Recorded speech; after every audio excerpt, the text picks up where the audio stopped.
iniciar un col·loqui, si us pareix. Algú vol fer alguna pregunta, alguna consideració? Josep?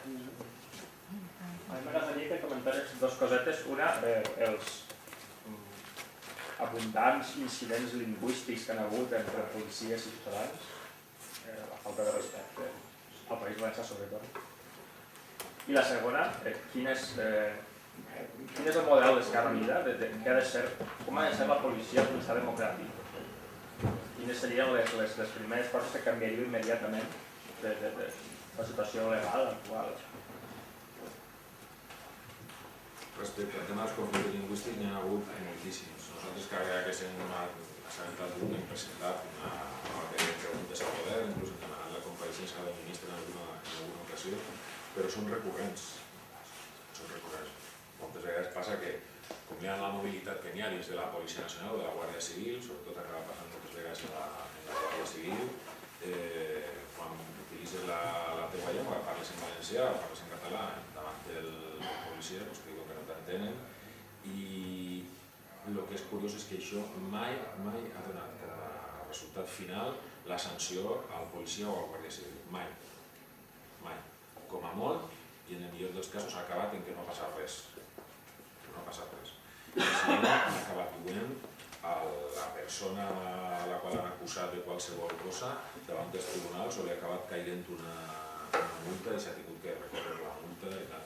Fa uns mesos un membre d'Orimpàs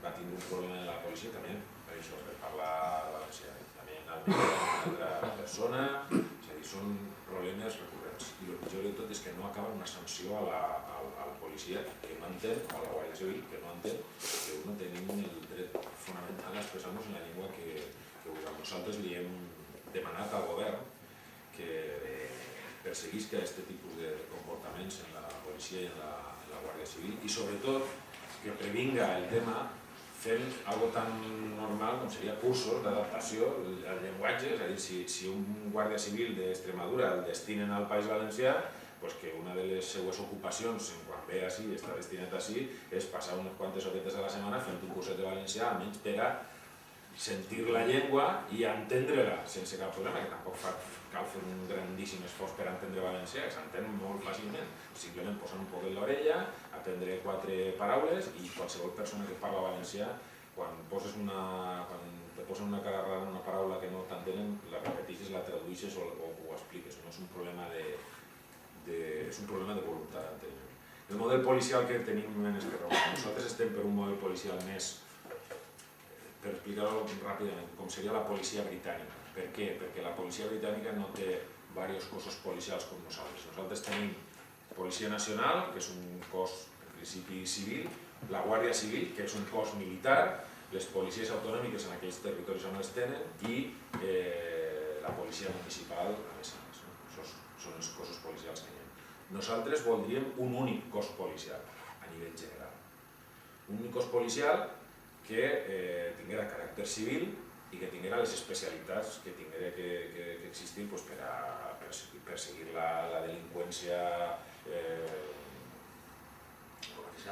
organitzada, la delinqüència financera, en les especificitats que tinguera que tindre, però després l'organicitat de a qui s'obeeix estiguera en funció del teu destí, és a dir, no entenem la necessitat que n'hi hagi una policia estatal i una policia autonòmica.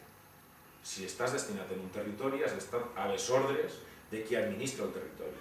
Si és una comunitat autònoma o és un estat federat, que seria el nostre model de República Federal Espanyola, doncs estaries a les ordres del govern d'aquest estat federal.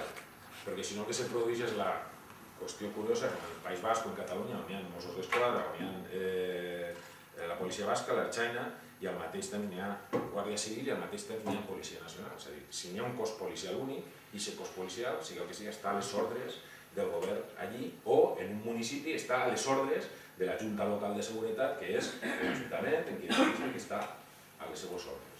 I això seria un poquet el nostre model policial, que el que vol evitar són dependències estranyes, sobretot les diferències enormes que n'hi ha entre un cos i altre. Ara, per exemple, la gran diferència entre Guàrdia Civil i Policia Nacional és que la Guàrdia Civil és un cos militaritzat, subjecte a la disciplina militar, no tenen dret a tindre sindicats, sí a associar-se mínimament, però ara se'ls vol perseguir i al final el que fan és tindre un cos molt més dúctil al que demana el govern i molt més i pitjor pagat, per exemple, que la Policia Nacional.